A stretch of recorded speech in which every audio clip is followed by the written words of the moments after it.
কুমিল্লার চৌদ্দগ্রামে বিভিন্ন আশ্রয় কেন্দ্রে সনাতন ধর্মাবলম্বীদের পক্ষ থেকে বানবাসী ৮ শতাধিক মানুষের মাঝে দুপুরের খাবার বিতরণ করা হয়েছে। বুধবার দুপুরে উপজেলার চিউরা ইউনিয়নের দূরকড়া উচ্চ বিদ্যালয়, সাঙ্গীশ্বর সরকারি প্রাথমিক বিদ্যালয়, রেক্স ডায়াগনস্টিক সেন্টার আশ্রয়ন কেন্দ্রে নারী পুরুষের মাঝে পশ্চিম সাঙ্গীশ্বর শ্রী শ্রী রক্ষা কালী মন্দিরের পক্ষ থেকে এ খাবার বিতরণ করা হয়। খাবার বিতরণকালে উপস্থিত ছিলেন গোপাল দেবনাথ, পরিমল চন্দ্রশীল, সুভাষ চন্দ্রশীল, জয় দেবনাথ, আনিক দেবনাথ, গণেশ চন্দ্রশীল, মানিকচন্দ্র দেবনাথ, দিলীপ চন্দ্রশীল, কার্তিক চন্দ্রশীল, অর্জুন চন্দ্রশীল, রঞ্জিত চন্দ্রশীল, সুনীল চন্দ্রশীল প্রমুখ। ফেনী সরকারি কলেজের ছাত্র বাসু দেবনাথ বলেন, সনাতন ধর্মের পক্ষ থেকে আশ্রয়ন কেন্দ্রে থাকা ৮ শতাধিক লোকের মাঝে খাবার বিতরণ করে নিজেকে ধন্য মনে করছি।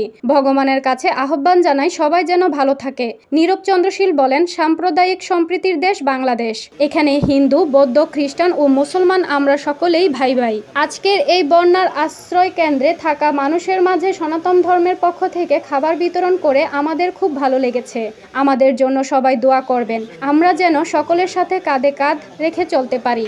শুভ্র দেবনাথ বলেন, বিবেকের তাড়নায় আমরা পশ্চিম সাঙ্গীশ্বর শ্রী শ্রী রক্ষা কালী মন্দিরের পক্ষ থেকে আশ্রয় কেন্দ্রে থাকা সকল ধর্মের মানুষের মাঝে খাবার দিতে পেরে খুবই ভালো লাগছে। ভগবান সকল ধর্মের মানুষদেরকে আশীর্বাদ করুক। আশ্রয় কেন্দ্রে থাকা ইয়াকুব আলী বলেন, গত কয়েকদিন খিচুড়ি ও শুকনো খাবার খেয়ে আসছি।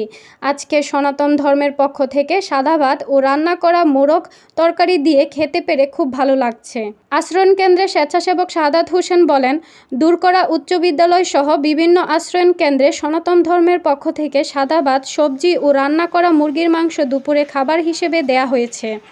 সাঙ্গীশ্বর হিন্দু সম্প্রদায়ের পক্ষ থেকে যারা আয়োজন করেছে তাদের ধন্যবাদ জানাই। আপনারা দেখছেন মেঘনা টিভি, সত্যের সন্ধানে সবসময়। এছাড়া দেশ বিদেশের নিত্য নতুন খবর জানতে মেঘনা টিভির ফেসবুক পেজ facebook+meghnaTV.bd তে লাইক দিয়ে আমাদের সাথেই থাকুন।